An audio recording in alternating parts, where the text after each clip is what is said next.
is why so many questions were asked of Dan of Emory Jones and how he's looking. I'm not saying that's an indictment on Emory Jones, but I have been saying all off season, look for this defense to get much better. I know Todd Grant, third and Grantham, we can all make the jokes, but they've got all the talent in the world to be a much improved defense. Hell, they had talent last year. They just didn't manage to put it together. So Todd Grantham's feet to the fire, no doubt. He's got the talent. I think the Gators are going to be much improved, and that certainly seems to be the theme here of Gators camp.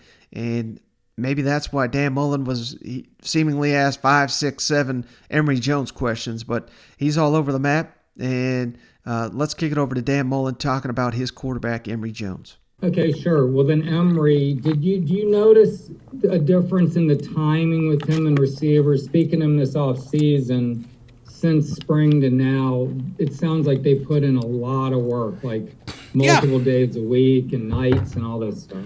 I do. I think you see the things with that those guys and the timing they have, the work they put in. Emory's obviously, one of the things we're always on him is consistency of performance, but you also have to play to his strengths, and one of the back to the timing stuff you've noticed. No, I think one of the big things with Emory is it is, and I think he's going to make some explosive plays out there, and you want kind of consistency and efficiency all the time.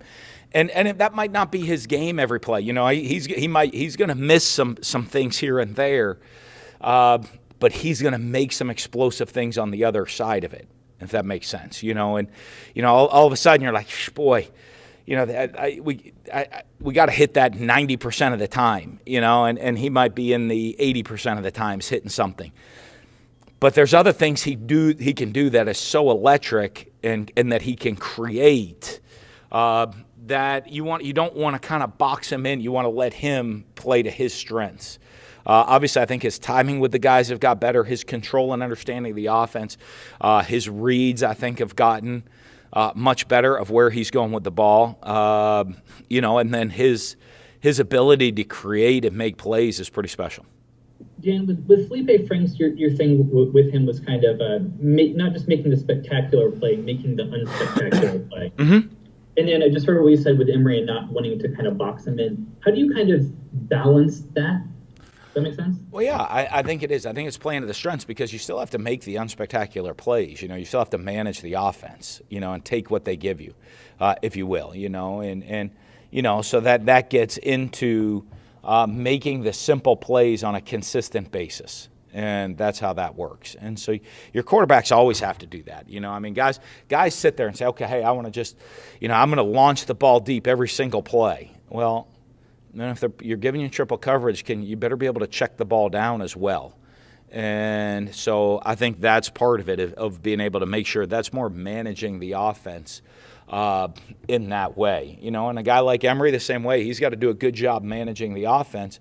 And, you're going to miss on one or two things here or there to take some other things. It's all playing to his strengths. I think he's a very different quarterback than the guy we had last year.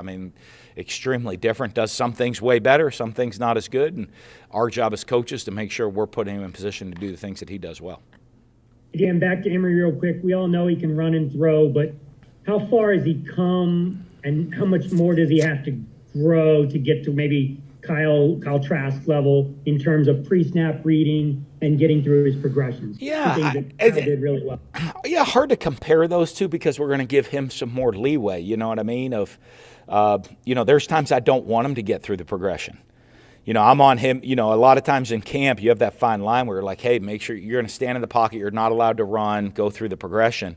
Then you got to flip it back the other way for him, which is like, go, bro. If they're in this coverage and they give you a lane, you're going to run until you get to the band.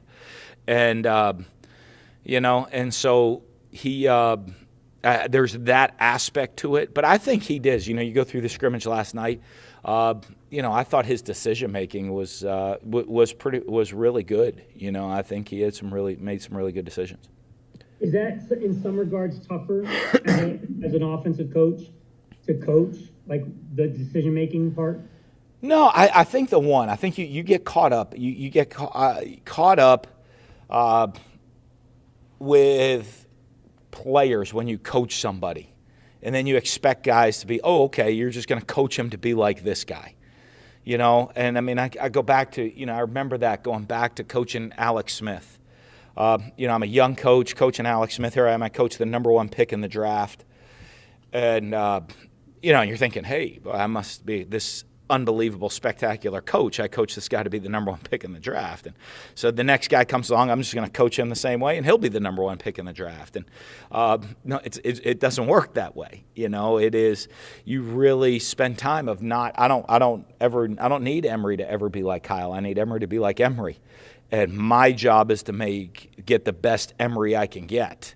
Kind of like last year, we needed Kyle to become the best Kyle he could be, and Felipe to be the best Felipe he could be. And, you go back through the years that way. And, so I think you learned that as you go along as a coach. And as a young coach, that was a big learning step for me. I went from Alex Smith to Chris Leak, and very different talent sets.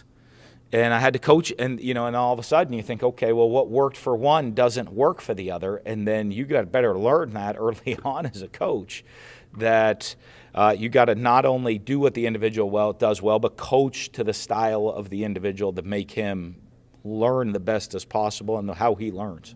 Emory, best Emory. You said best Emory he can be. What does that look like in your mind? A guy that's going to go out there and lead the offense, manage the offense, make good decisions when we need him to make a good decision, and find the balance between when it is to make the average play and when it is to go let your talents do something spectacular, and find the balance between those two.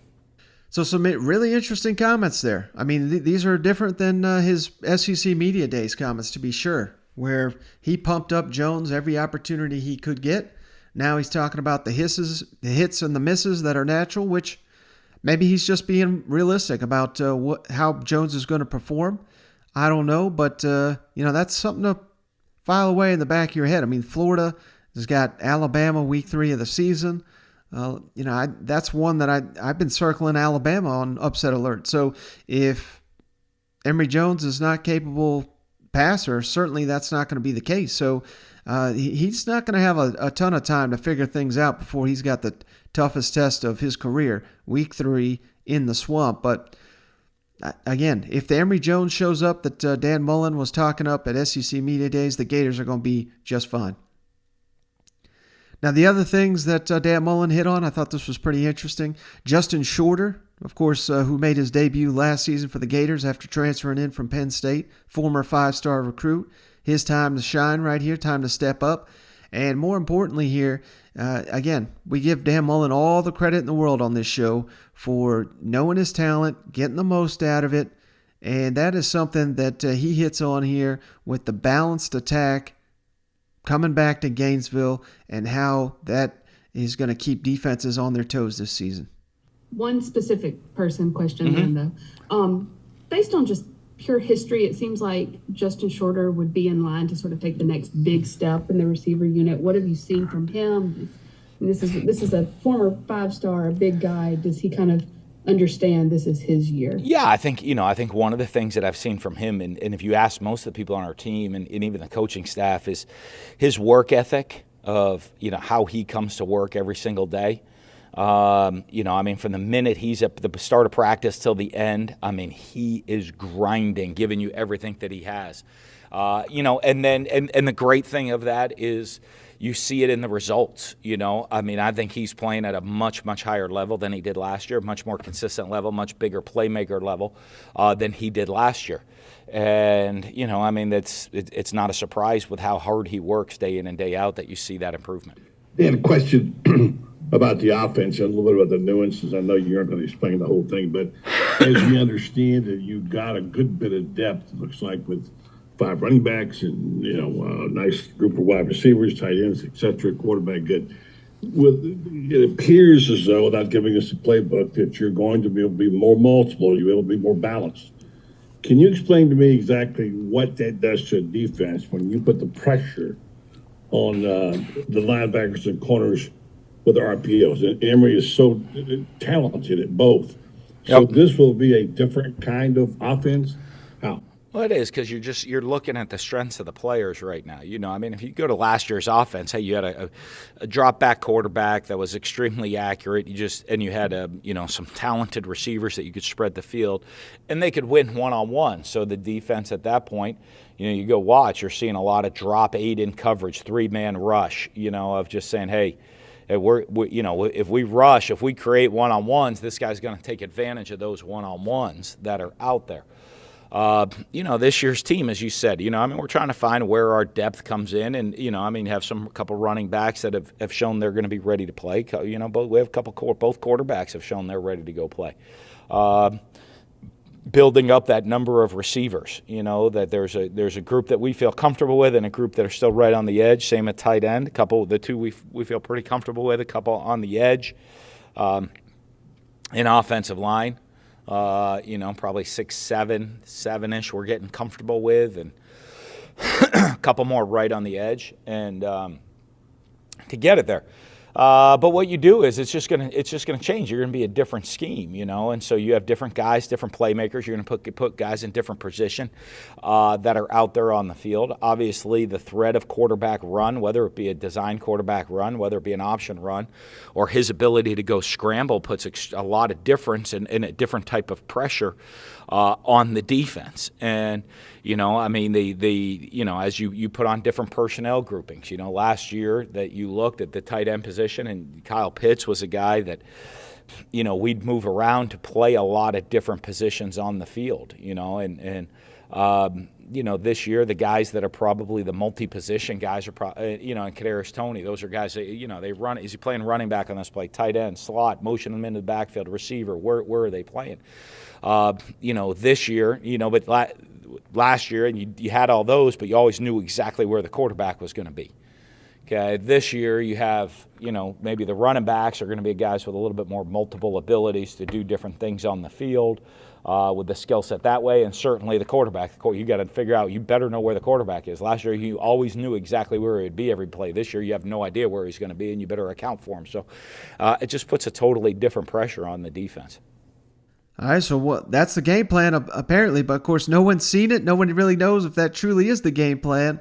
It would be wild if I could see Dan Mullen just, offering up these answers, knowing that people are, we're just throwing darts against the wall here with very little information. But wouldn't it be wild if he was just all lulling us to sleep with these comments here, and Florida goes, all-out passing game like they did last year. Who knows? Maybe they will. Or all-out running game, triple option, wing T.